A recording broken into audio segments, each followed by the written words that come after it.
Anita Snarkeesian's moral debt cannot simply be discharged. It must be paid.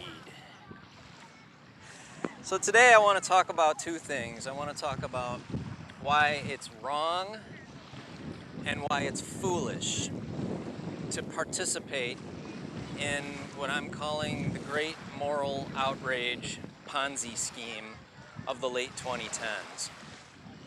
And this particular individual's behavior and enterprise is a really good example to illustrate some points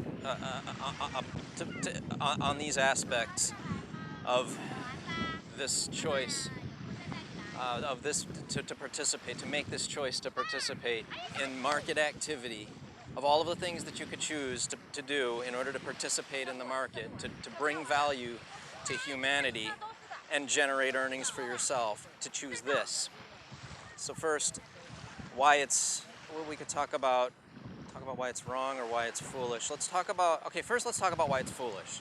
This one's maybe a bit more challenging to articulate, but okay, despite how in the West, as opposed to places like this, we have a greatly diminished appreciation for things like honor and reputation and dignity. Despite that in the West, having a good name and for that matter having a family name in good standing with the community has such little value. I believe that it does still have some value. It still has value.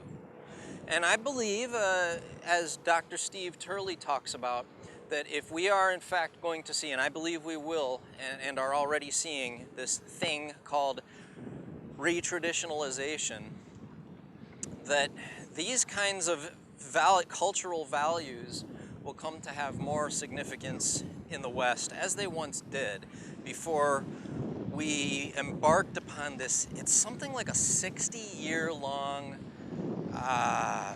campaign of altering our cultural values. If you watch the Black-Pilled guy's channel, I think his channel is just called Black-Pilled. If you watch his channel, where he details how Hollywood, going back something like 60 years, has imposed upon us this diet of, and I'm not an expert in these efforts, but this diet of essentially propaganda to change who we are as a people, what we believe in, what we value. Goes back quite a ways, and we've experienced that for so long that we have less appreciation for reputation and a life of dignified behavior and such. But I still believe these are important things. And I can tell you, after living in two developing countries and one other country that isn't America, that the rest of the world does value these things a great deal in the Eastern world. Very much. It is very important. And even in the West, I've seen examples, but in the East, I can tell you from personal experience that your family name is critical in the trajectory of your success, both socially and professional, both social and professional. And even in the West, we still, I mean, I know of someone. Well, let me get more into the abstract of why this is wrong. Or no. What are we working on? Why this is foolish? This is foolish. This is foolish. This is a foolish endeavor. This is, as I talked about in another video, this is simply egregious, underhanded, informant, virtue signaling activity that only brings short-term accrual of resources, but in the long term, there is a debt that's accrued as well, and it must be paid. And when it comes to people who live an entire life, an entire adult life of parasitic activities, essentially parasitic activities of thievery, that there's a reckoning that either comes during your lifetime or your children have to pay for it, for this debt. Because it's like, you know, I know that the left, that these progressives don't have children, but in the event that some of these people, like this particular individual, ends up doing the single mother thing, can you imagine, once this blip on the radar of history of having no moral, no sound, well, what we're calling clown world, having no sound basis for what's considered to be moral behavior, either socially or professionally. Can you imagine what it would be like to be a child of a person like Anita Snarkeesian in something like 2035 or 2040? You know, these things that we're experiencing right now that we think are, you know, that are so important, and, well, they are. Actually, what we're experiencing right now is part of something like a 40-year, 50-year event. So it isn't insignificant by any means, but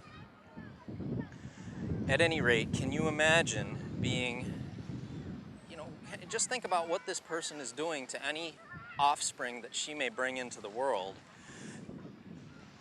It's really quite foolish, because either, you know, for let's just take it back a little bit. If you engage in these kinds of parasitic activities for any amount of time of significance, you know, you're going to have to pay for it one way or another. And if you don't end up paying for it by either being ostracized, you know, being essentially blacklisted from any kind of work that you would hope to continue doing, and if you don't happen to have accumulated enough crypto by the time that ostracization happens, you're in serious trouble. This is risky behavior.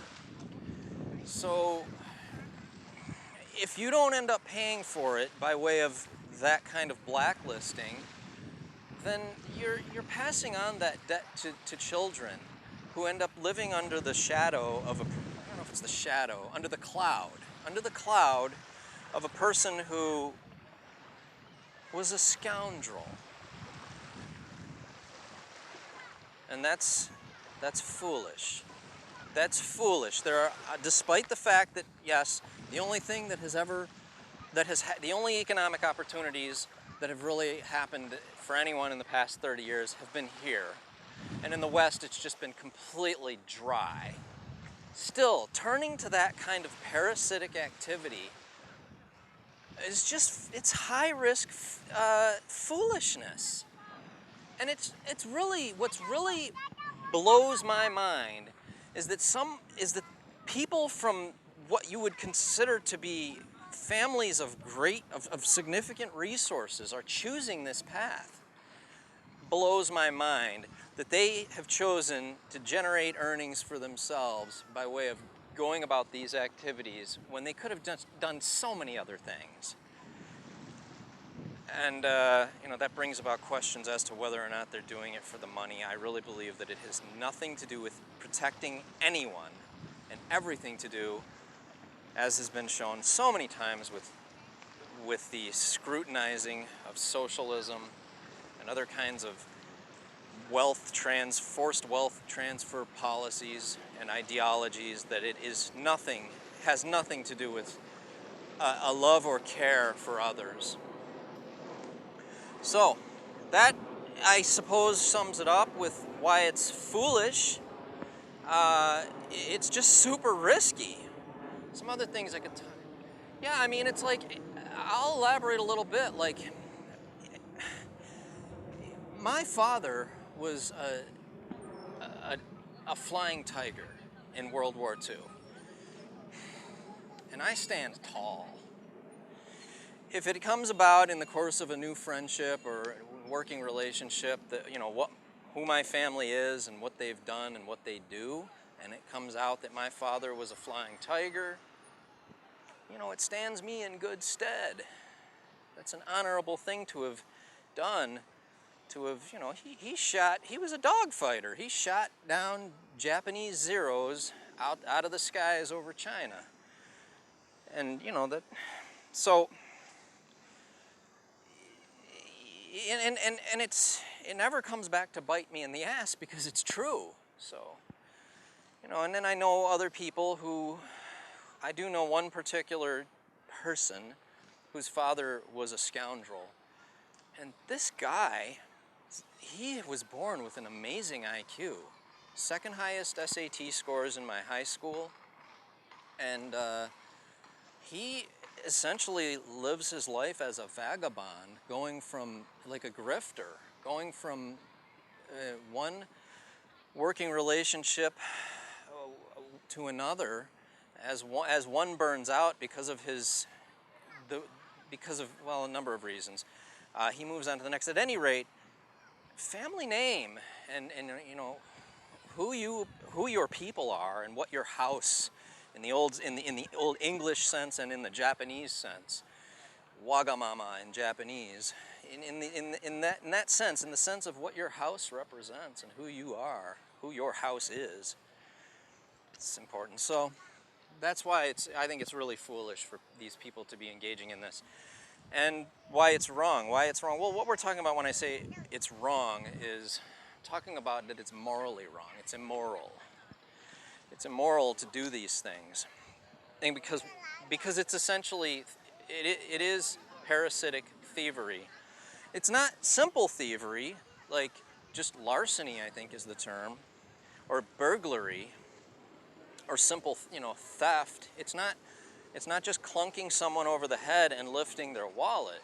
It's a sophisticated, long-term positioning of oneself and an imposition, an imposing of one's position and resources into a system whereby you're able to draw away resources from the system as a parasite. That is exactly what it is. And the thing is, with these kinds of people that are doing this, I just want to address, you know, we working class folk whom the champagne limousine socialists can smell from 100 paces as we work away, you know, toil away in our jobs at Walmart. We're not so stupid that we can't figure out that at the end of the day, we are providing the funding for Miss Snarkeesian's lifestyle. We're paying for that. Now, it isn't the degrees of separation between we end users. You know, we could call it. You know, she's a Gamergate figure. So let's put it in terms of game development and the game industry and the gaming economy, right? It only takes an explanation that probably takes around 20 to 30 seconds to describe the few degrees of separation between Anita Snarkeesian's bank account and ours. So the way it works is she positions herself as something like a mobster who's coming around and looking to collect protection money by writing something or creating some kind of a video campaign or riling her outrage mob followers to pressure a company or a group of companies to invest, to make some kind, to incur some kind of an expense whereby they, I don't know, take on a diversity officer or something like that, a $220,000 a year diversity officer, or the diversity and inclusion officer, or these kinds of grifts. This is paid for by the gaming company, who then, their shareholders don't take the hit for that $250,000 a year salary, or for that for those 6 or 7 $250,000 a year salaries that have to be taken on in the form of PR professionals, the diversity and inclusion officers, etc. I don't think that it's really reached much of a. There is in some cases where it's reached the point of attorney fees. You know, legal counsel is involved, and then it's just then then we're talking serious money. But at any rate, the gaming, the developers don't eat those costs. They pass them on to the consumer. Or either, so, you know, since games like AAA games or game boxes have something of a fixed price in the market, or a stable price, then we essentially end up having to pay that price for less gaming content because of the resources that had to be expended to satisfy the protection money demanded by the parasitic mobsters, mafia network. And that's wrong. It's wrong to organize, you know, it's wrong to organize in mafia network types of structures and demand payment when it hasn't been earned. It's only been coerced. Okay, so that's what I wanted to talk about. It's both foolish and wrong to participate in the great moral outrage Ponzi scheme of the late 2010s. And people who do, they're going to pay for it. And if they don't, their children will. And that's really sad. There's probably a lot more that can be explored about how we're going to bring this large, apparently it's just a very loud minority of coastal elites. And perhaps their children, them and their children, do just need to eventually fade away from existence after some, well, again, they just don't even have children. But in the event that they do, you know, Dr. Steve Turley talks a lot about how these progressives are breeding themselves out of existence. But for those who, you know, what Caleb Cain really should be creating is not a nonprofit to help de-radicalize red-pilled people. What he should be doing is trying to help people who have gone so far off the cliff of leftist authoritarian social justice warring that that they seem otherwise irredeemable, is to find a way for them to somehow make good on what they've done and come back into the fold of humanity, of genuine, you know, concern for other people, and a proper and honorable and healthy contribution of effort on the open market. That's the kind of nonprofit that people should really be looking into creating. So I hope this was helpful.